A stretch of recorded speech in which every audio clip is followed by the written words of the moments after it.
Continuamos en su programa Sello en Contexto, y bueno, comentábamos de la amargura y de la tragedia personal que puede ser el tener personas inocentes en la calle, en la cárcel, y al mismo tiempo la percepción que existe generalizada, Ana Laura, Roberto, de que hay pues muchos, pero muchos, que no están en la cárcel y que deberían estar ahí.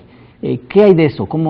¿Qué medición podemos tener? ¿Cuál es la situación, Ana Laura? Mira, la medición que podemos saber es quienes sí están en la cárcel, ¿no? El dato que me parece más demoledor es que el 50% de nuestra población en reclusión son el tipo de casos que hemos visto el programa anterior, los ositos de peluche, las botellas de tequila en el Oxxo, tal y tal.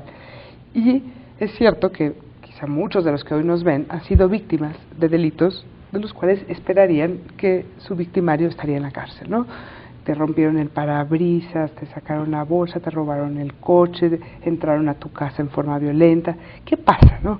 Entonces yo creo que inocentes en la cárcel y libres y culpables libres es parte de un mismo problema. Pero yo creo que el centro gravitacional de culpables libres tiene que ver con dos cuestiones básicas. Uno, la permeabilidad a la corrupción por parte de policías y ministerios públicos.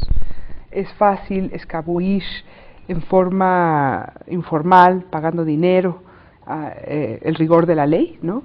Y ese es un tema muy importante en México. Y el segundo es la falta de profesionalismo, que creo que va vinculado con la idea de que tenemos a los menos relevantes dentro.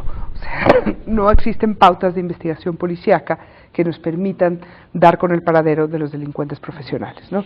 Pero me gustaría abordar el tema de corrupción. O sea, yo creo que más de una vez, y ha habido casos muy importantes en la prensa, donde vemos que a pesar de existir todos los elementos, él puede estar libre, ¿no? O sea, como que... Bueno, y entiendo que hay un fragmento también del video con relación a esto. Si nos permiten ustedes, pasamos entonces a esta presentación. No hubiera hecho nada por una injusticia, ¿no? Yo creo que el sistema de justicia penal, al menos en el Distrito Federal, es buena, pero podríamos tener opción de mejorarlo y de una manera muy fuerte. Así como hablando de algunos conceptos, ya no hablo de corrupción porque creo que si la hay ahí es mínima lo que puede llegar a haber. ¿Hay corrupción en el NP o no hay corrupción? Depende en qué turno. No, bueno, pues yo en todos en todo el Ministerio Público hay corrupción. O sea, eso es inevitable. Para sacar a un cliente del Ministerio Público se necesita habilidad y dinero, ambas cosas conjugadas. No, pues el abogado siempre llega, oiga, pues ¿sabe qué? Quiero que me eche la mano y pues, ahí voy a dejar para el refresco. Bueno, pues ¿cuánto vas a dejar? No, pues no. ¿Cuánto? $1,000? No, $1,000 ni las copias, no estás en juzgado, ¿no? Tráete una lana bien. Entonces, bueno, pues ¿cuánto? No, pues que tanto, pues dóblate, es decir, lo doble, ¿no? El mismo abogado, bueno, ahora pues ahí está. La ley es para los que tienen que pagar un abogado para poder salir. Los delincuentes siempre que andan robando, dicen, tengo mi velita prendida. ¿Qué quiere decir su velita prendida? Que ya tiene su lana aparte, ¿no? Porque saben que la Procuración de Justicia tiene un precio. Y las personas que llegan al reclusorio, efectivamente, los que llegan a los reclusorios son las personas que no tienen dinero, porque si tuvieran dinero sale libre. Entonces, ¿cuál es el problema aquí? Que lo ven efectivamente como un negocio.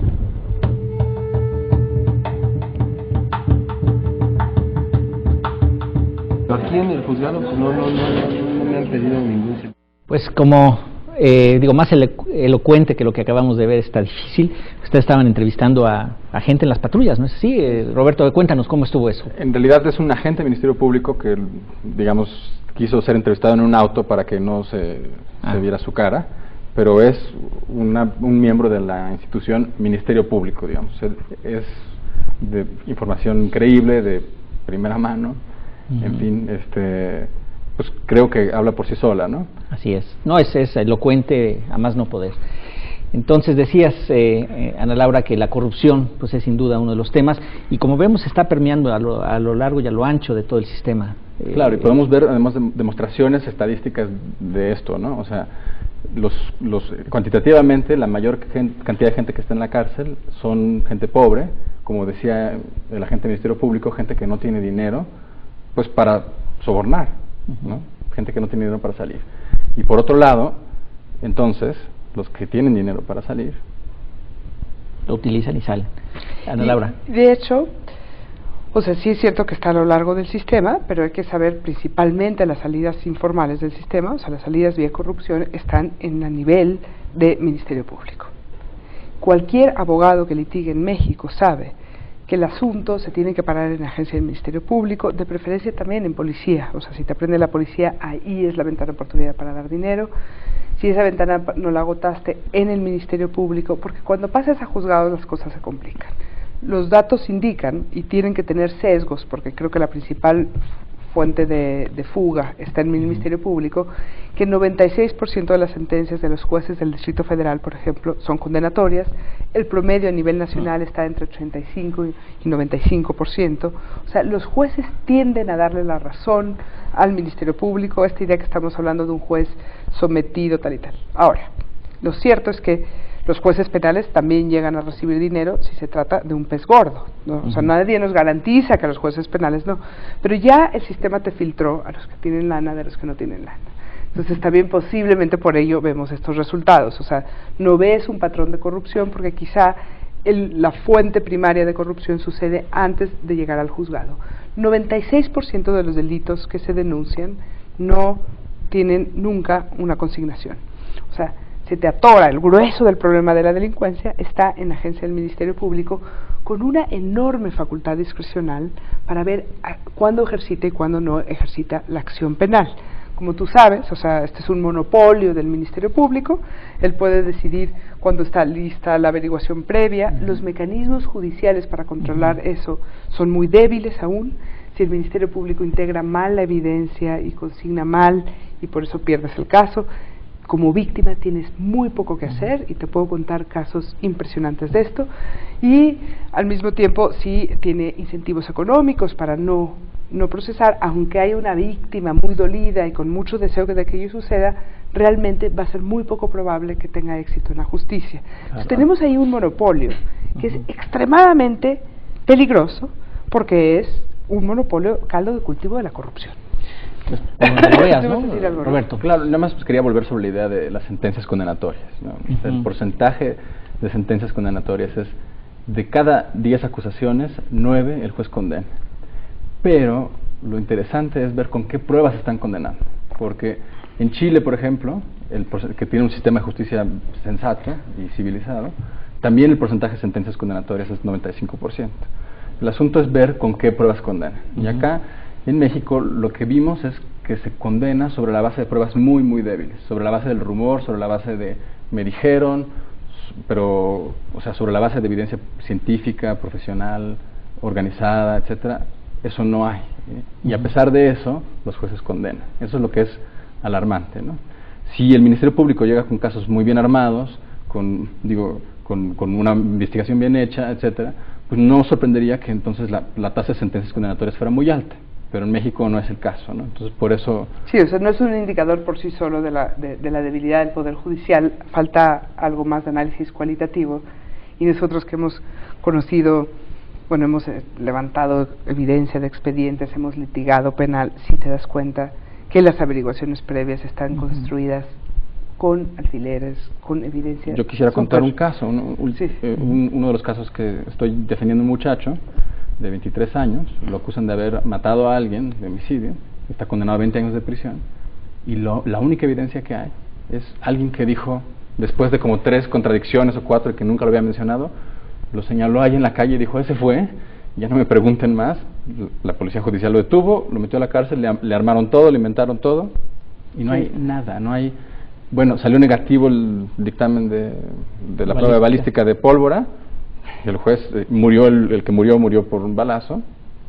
El juez, o sea, como logra concluir, no sé de qué manera mágica, que él es el responsable, ¿no? Ese es un tema que a mí me gustaría también tocar, que de alguna forma no lo hemos hecho, y es el hecho de que son tan débiles las pruebas que utiliza el Ministerio Público para meter a alguien, que igual se presta a venganzas, igual se presta pues a intereses de que, o que a lo mejor yo maté, bueno, alguien mató a esta persona, pero quiere inculpar a alguien más para que de esa manera ya no persigan el caso, ¿no? Es decir, se cierra el caso y por lo tanto tú que lo hiciste, pues ya estás libre, digamos. Se presta todo. Se presta Enrique, todo, ¿no? Enrique, ese es el problema, que se presta a todo en detrimento de la seguridad de los ciudadanos, de la calidad de vida de nosotros, o sea, puedes imaginarte todas las combinaciones posibles en ese escenario del que tú estás hablando.